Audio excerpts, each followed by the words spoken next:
आप सभी बच्चों का मेरे चैनल में एक बार स्वागत है। और आज हम शुरू करने जा रहे हैं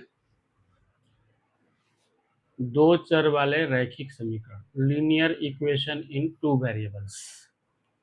यानी इससे पहले जो आप बहुपद जो पढ़े हैं उसमें सिर्फ एक चर यानी वन वेरिएबल वाला लीनियर इक्वेशन पढ़े हैं, लेकिन इसमें हम लोग को दो वेरिएबल यानी दो चर राशि x और y का यूज करके हम लोग उसके बारे में पढ़ेंगे।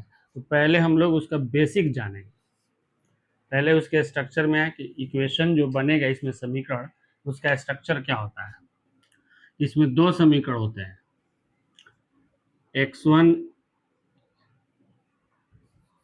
a1x plus b1y plus c1 बराबर 0। और ये पहला समीकरण है। पहला समीकरण में x के साथ जो गुणांक है यानी गुणा है a1 है, y के साथ जो गुणांक है वो b1 है, और जो अचर पद है यानी कांस्टेंट वह c1 है, इज इक्वल टू 0 यानी बराबर 0 के होता है। दूसरा इसमें जो समीकरण होता है a2x plus b2y plus c2 is equal to 0। तो सेकेंड इक्वेशन जब हम लेंगे इसका, तो उसमें जो x के साथ गुणांक है यानी गुणा है a2 है, y के साथ जो गुणा है b2 है, और जो अचर पद है यानी कांस्टेंट है वो c2 है। जहां a1 b1 c1 a2 b2 c2 वास्तविक संख्याएं हैं, रियल नंबर्स है। Where a1 b1 c1 a2 b2 c2 are real numbers, वास्तविक संख्याएं हैं ये। ठीक है, वास्तविक संख्याएं हैं।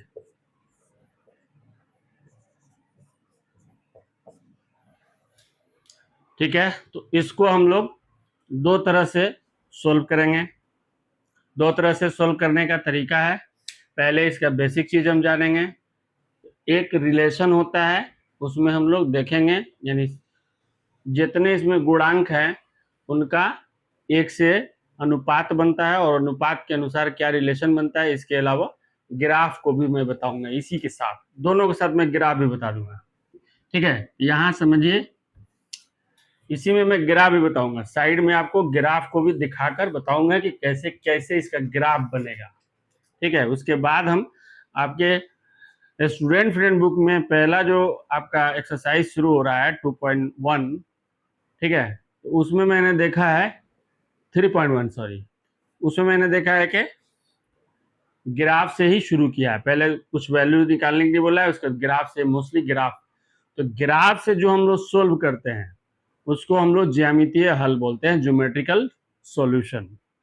ठीक है, जो ग्राफ के थ्रू हम वैल्यू निकालते हैं। कैसे ग्राफ के थ्रू वैल्यू निकलेगा।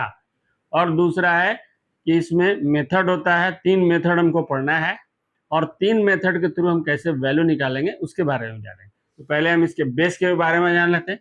ये तो इसका स्ट्रक्चर हो गया। अब इसमें कुछ कंडीशन होता है। पहला कंडीशन, यदि इफ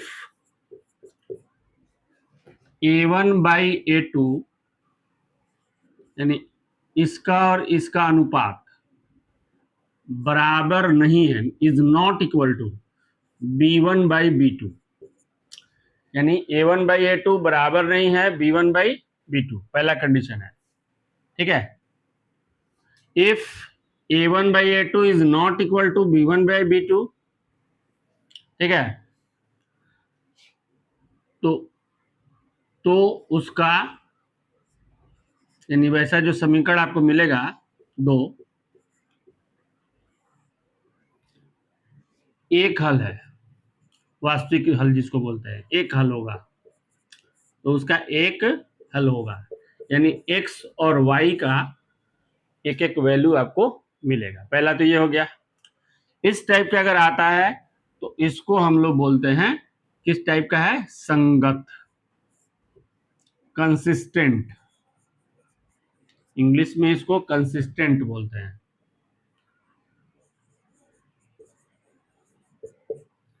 ठीक है, अब आते हैं ग्राफ में। अगर ये कंडीशन आ रहा है तो ग्राफ के लिए क्या है कि ग्राफ हमारा जो प्लॉट करते हैं, एक एक्स एक्सिस के लिए होता है और एक वाई एक्सिस के लिए। ठीक है, तो ग्राफ में जो रेखा होगी, मान लीजिए कि यहां से कोई रेखा शुरू हो रही है और एक यहां से शुरू हो रही है, तो दोनों एक दूसरे को एक पॉइंट पर यहां प्रतिच्छेद करती है, इंटरसेक्ट करती है, यानी ग्राफ की रेखा प्रतिच्छेदी होगी। ग्राफ की रेखा प्रतिच्छेदी होगी। इंग्लिश में भी बता दूंगा मैं, ताकि सीबीएसई वाले रहेंगे उनको भी पता चल जाएगा। प्रतिच्छेदी होगी, है ना। The line of graph will be intersect, या the line of graph intersect with each other at one point. तो अब वन पॉइंट पर आएगा तो यहाँ पर कोई एक्स का वैल्यू होगा और यहाँ पर कोई वाई का वैल्यू होगा। तो एक्स का वैल्यू मान लीजिए लेट x1 और ये y1, सिर्फ एक ही जगह जहां इंटरसेक्ट करेगी वहीं पर। तो इस तरह से हम इसमें का कोई भी इक्वेशन देगा तो हम ज्योमेट्रिकली या ग्राफिकली हम उसको सोल्व करके उसका वैल्यू निकाल सकते हैं। लेकिन ग्राफ के लिए आप सिंपल कॉपी का यूज नहीं करेंगे, क्योंकि ग्राफ में जो टू बोल्ड लाइन के बीच में जो थिन लाइन दी रहती है वो 10 होती है, तो उसके अकॉर्डिंग आप कॉपी में उसको नहीं खींच सकते हैं, उसमें थोड़ा सा भी इधर हो जाएगा तो वैल्यू हमारा डिफर कर जाएगा, ये नहीं अंतर आ जाएगा। पहला समझ में आ गया कि दोनों को अगर रख के चेक करेंगे। एक एग्जाम्पल हम यहाँ पे लिख भी दे रहे हैं, जैसे मैंने लिख दिया 3x + 2y - 5 = 0। ठीक है, दूसरा मैंने लिख दिया आपको 6x + 7y - 6 = 0। अब यहाँ ध्यान से देखिए, a1 हमारा 3 है, a2 हमारा 6 है, तो 3/6 यानी a1/a2। यहाँ भी इक्वल टू है, पहले इन दोनों को चेक करेंगे। ये अलग अलग चेक किया जाता है, चेक करने का तरीका समझ लीजिए कि जब आप सोल्व करिएगा, हम ऐसे तो बताएंगे, यहाँ पर a1 का वैल्यू रखिएगा, a1/a2 पहले लिखिएगा। यहाँ 3/6 है, जहाँ कटने लायक वहाँ काट दीजिएगा। 3 1 कब 3, 3 दूनी 6, 3 1 जा 3, 3 2 जा 6, तो 1/2 आया, a1/a2। अब हम लोग आते हैं b1/b2 में, b1/b2, तो b1 हमारा 2 दिया है और b2 दिया है 7। अब इन दोनों का हम कंपेरिजन करेंगे कि ये बराबर है कि नहीं। तो आप देखिए कि 1/2 है, ये 2/7 है, दोनों क्या है, एक दूसरे के बराबर नहीं। तब ये क्या हो गया, ठीक है, इनका एक हल होगा जब ग्राफ में निकालेगा और उनकी ग्राफ की रेखा क्या होगी, इंटरसेक्ट करेगी एक दूसरे को, यानी प्रतिच्छेद करेगी। ठीक है, एक वास्तविक हल होगा और ग्राफ की रेखा प्रतिच्छेदी होगी। क्लियर हुआ। दूसरा कंडीशन आते हैं हम लोग, यदि a1/a2 बराबर है b1/b2 के, बराबर नहीं है c1/c2, इस टाइप का अगर शर्त आ जाता है, यानी दोनों समीकरण के जो अनुपात निकालकर a1 और a2 का, b1 b2 का, जिसे अलग अलग मैंने निकाला है c1/c2, तो इस कंडीशन में आपको क्या करना है, देयर इज नो सॉल्यूशन, कोई हल नहीं है, कोई हल नहीं होगा, कोई हल नहीं होगा। ठीक है, इसका कोई हल नहीं होगा। रीजन क्या है, ग्राफ की रेखा, ग्राफ की रेखा समांतर होगी, इसका कोई हल नहीं है, और ग्राफ की रेखा क्या होगी, समांतर होगी। यानी अभी आपने देखा कि इस कंडीशन में ग्राफ की ये रेखा और ये रेखा दोनों एक दूसरे को दोनों समीकरण का जो प्रतिच्छेद कर रही है, यहां पर क्या हो जाएगा कि दोनों रेखाएं एक दूसरे का समांतर हो जाएंगी। तो जब ये मिलेंगी नहीं, एक दूसरे को इंटरसेक्ट नहीं करेंगी, तो इस कंडीशन में दोनों का वैल्यू हमें नहीं मिलेगा। ठीक है, इस जब दोनों का वैल्यू नहीं मिलेगा तो उसका कोई सॉल्यूशन नहीं होगा, यानी उसका कोई हल नहीं होगा। तो ग्राफ की रेखा कैसी होगी इस कंडीशन में? समांतर होगी। थर्ड कंडीशन हमारा है, यही 3 है आपका, यदि a1/a2 बराबर है b1/b2 बराबर है c1/c2। थर्ड कंडीशन है कि a1/a2 बराबर है b1/b2 के। अब तीनों का अलग अलग निकालेंगे रेशियो, अनुपात, देखेंगे कि तीनों वैल्यू बराबर आ गया, तब उस कंडीशन में इसको बोलेंगे अपरिमित रूप से अनेक हल होगा। अपरिमित रूप से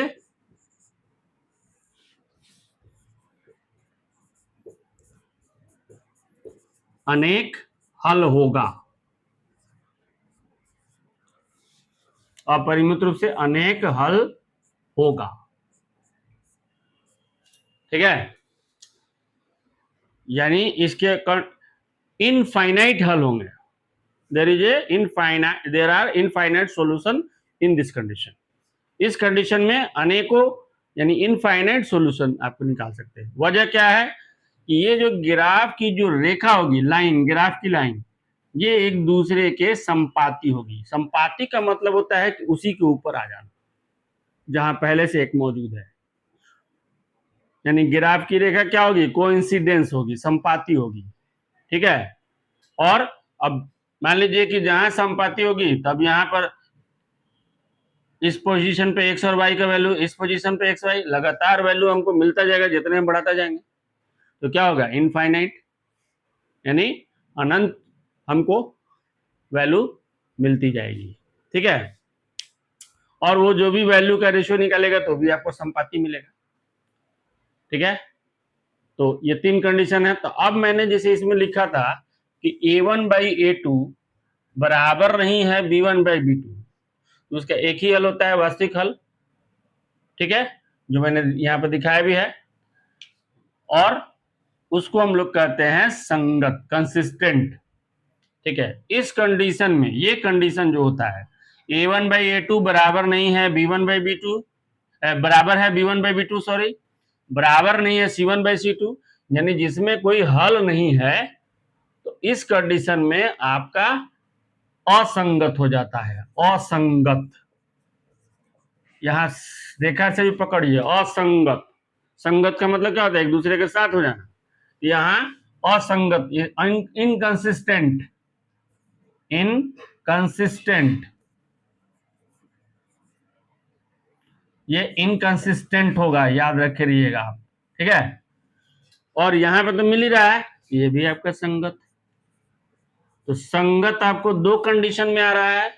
पहला हो गया ये, जब a1/a2 बराबर नहीं है b1/b2, और दूसरा है कि तीनों बराबर है, तीनों का अनुपात बराबर है, a1/a2 बराबर है b1/b2 बराबर है c1/c2, तो इस कंडीशन में संगत होगा।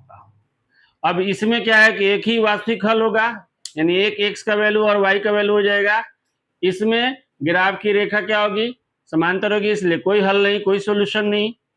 ठीक है, इसमें ग्राफ की रेखा इंटरसेक्ट करेगी एक दूसरे को, यानी प्रतिच्छेदी होगी। इसमें ग्राफ की रेखा क्या होगी? समपाती होगी, यानी एक के ऊपर एक हो जाएगी। ठीक है, ये कंसेप्ट आपको क्लियर समझ में आ गया होगा। अगर किसी को डाउट है तो नीचे मैं डिस्क्रिप्शन में अपना व्हाट्सएप नंबर भी डाल देता हूं, उस पर आप मैसेज करके हमसे पूछ सकते हैं, या कमेंट सेक्शन में जाकर। और आप लोगों से रिक्वेस्ट है कि मेरे चैनल को भी सब्सक्राइब करिए और ज़्यादा से ज़्यादा शेयर करिए। देखिए, मैं इस पूरे सेशन को चलाऊंगा, और लास्ट में आकर लास्ट 3 मंथ रहेगा तो क्रैश कोर्स भी चलाऊंगा, ताकि आपका ज़्यादा से ज़्यादा नंबर आए, और नंबर से ज़्यादा हमको नॉलेज भी चाहिए, ताकि हम लोग कोई भी कॉम्पिटिटिव एग्जाम दें उसमें हम सफल हो। सिर्फ फर्स्ट डिवीजन और 80+% या 90+% लाना कोई बहुत बड़ी बात नहीं होती है। आगे चल के उसको कंसिस्टेंट बनाए रखना, आगे चल के रखना, ये जरूरी है हमारे लिए। इसलिए आप लोग अच्छी तरह से मेहनत करिए। जो भी डाउट है आप हमसे जरूर कमेंट बॉक्स में डालकर पूछिए, या मैं व्हाट्सएप नंबर एक डाल देता हूं, उसमें भी आप मैसेज करके पूछ सकते हैं। क्वेश्चन भी दूंगा, उस पर आप क्वेश्चन हमें दिखा सकते हैं। ठीक है।